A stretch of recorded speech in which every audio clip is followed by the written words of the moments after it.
चाचा जी के प्रथम पुण्यतिथि पे जो मेरे पिताजी का संदेश है वो है मित्रों, इस कार्यक्रम में न आ सकने के लिए जब मैं खुद को क्षमा नहीं कर पा रहा हूं तो आपसे कैसे क्षमा मांगूं। चौथी राम जी मेरे लिए क्या कुछ थे यह मैं ही जानता हूं, महसूस करता हूं। नगर या विश्वविद्यालय सिर्फ इतना जानता है कि हम दोनों एक दूसरे की छाया थे। यदि चौथी राम जी हैं तो काशी भी वहीं होंगे या आसपास होंगे। हम दोनों के जीवन के लगभग 45-50 साल ऐसे ही संग साथ के साथ गुजरे हैं। चौथी राम जी को मैंने पहली बार देखा था 1965 में, जब वे एमए फाइनल में थे। मैंने उसी साल हिंदी विभाग में ज्वाइन किया था, लेकिन मेरे करीब हुए धुमिल के देहांत के बाद, धुमिल बहुत बड़े कवि हैं, बहुत कम उम्र में देहांत हो गया उनका, लेकिन आज भी आप देखेंगे तो फेसबुक और सोशल मीडिया पे धुमिल की बहुत सारी कविताएं आपको दिखेंगी। लेकिन मेरे करीब हुए धुमिल के देहांत के 3 साल बाद जब मैं बिल्कुल अकेला हो गया था, चौथी राम जी तब तक शुद्ध रूप से अध्यापक थे और तब तक ही तो उसके बाद तक।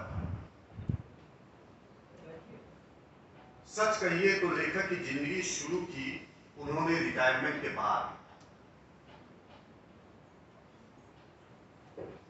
इतना अच्छा मैं पूरा दम लगा के बोला और आप अभी आ रहे हैं, बताइए। चाचा चाचा का उन्होंने बहुत अच्छा एक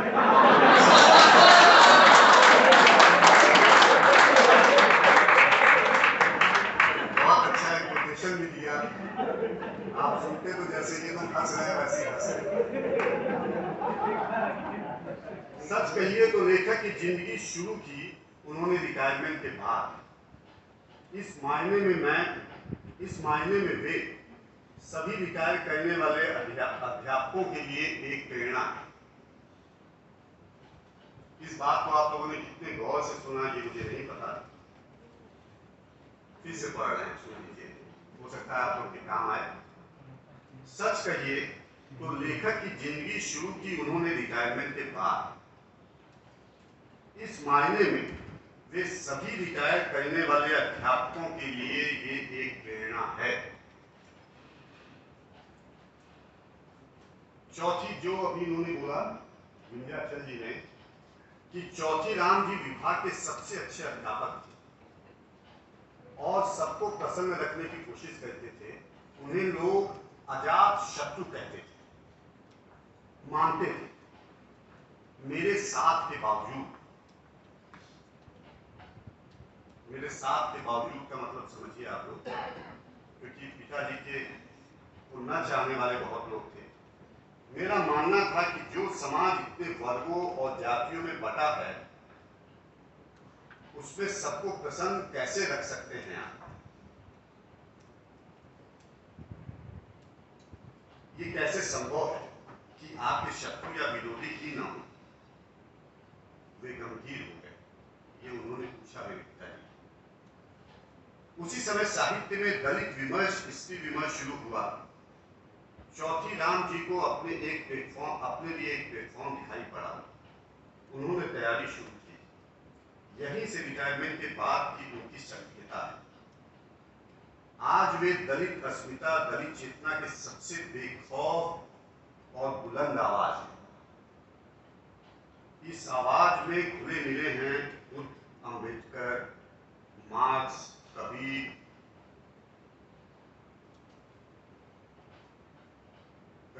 के स्वर, मार्क्स, कबीर के स्वर। उन्हें दिशा मिली है तुलसी राम की आत्मकथाओं से।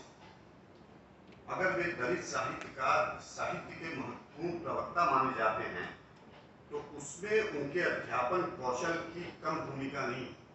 बहुत अच्छे अध्यापक थे, बहुत अच्छा बोलते थे। मैं चाहता हूं कि उनकी आवाज की गूंज बनी रहे।